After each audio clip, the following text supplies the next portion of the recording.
Let's bake a cake. First, you will need 3/4 cups of sugar divided, 3/4 of a cup of flour, about 40 milliliters of oil and milk, which is roughly 2 tablespoons plus 2 teaspoons, 1/4 teaspoon of baking powder. I like to use the Alsa brand because it increases the volume and lightens the texture of the batter. And finally, you will need 1, 2, 3, 4 eggs. Firstly, you will have to separate the egg yolks from the egg whites.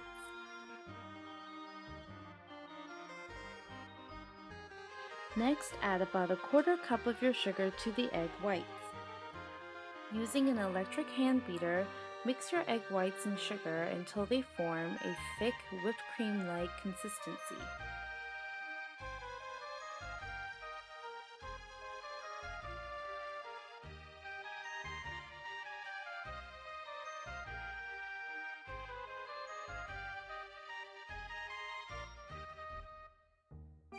You know your mixture is ready when the peaks stay on the blade when you lift the egg beaters. Add the rest of your sugar to the egg yolks.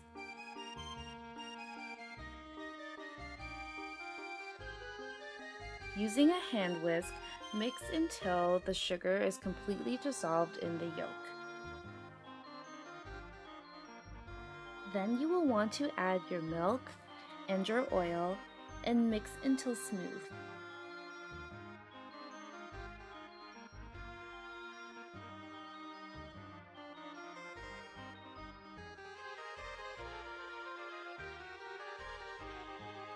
Sift all your flour and the baking powder into the batter to get rid of any lumps.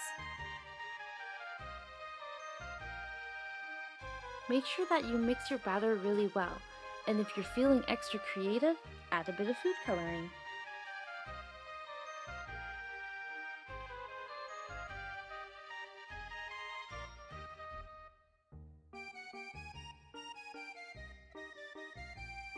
The next step is to thoroughly mix both of your batters together.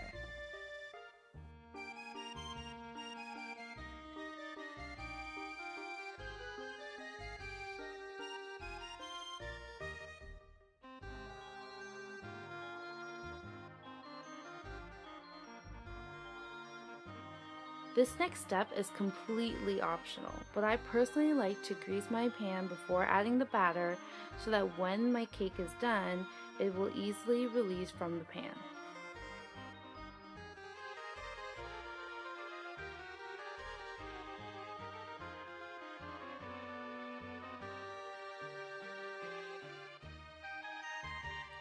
You'll want to bake your cake at 350 degrees for 30 minutes, and then lower it to 320 degrees for an additional 20 to 30 minutes.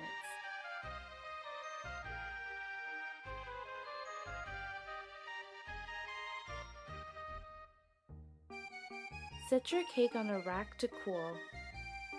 This sponge cake tastes really good on its own, but feel free to add some strawberries, or icing, or whipped cream, or whatever you'd like. I hope you guys enjoyed this recipe, and until next time, au revoir!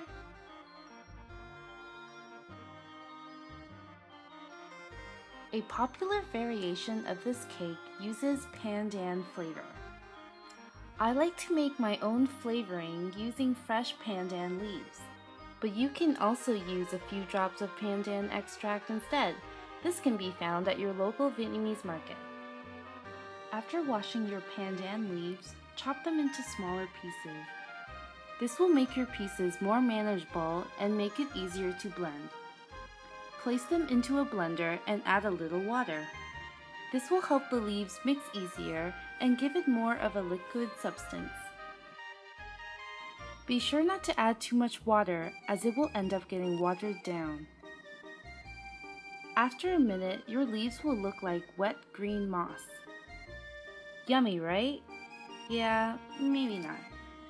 Next, you'll want to squeeze out the liquid flavoring and discard the moss.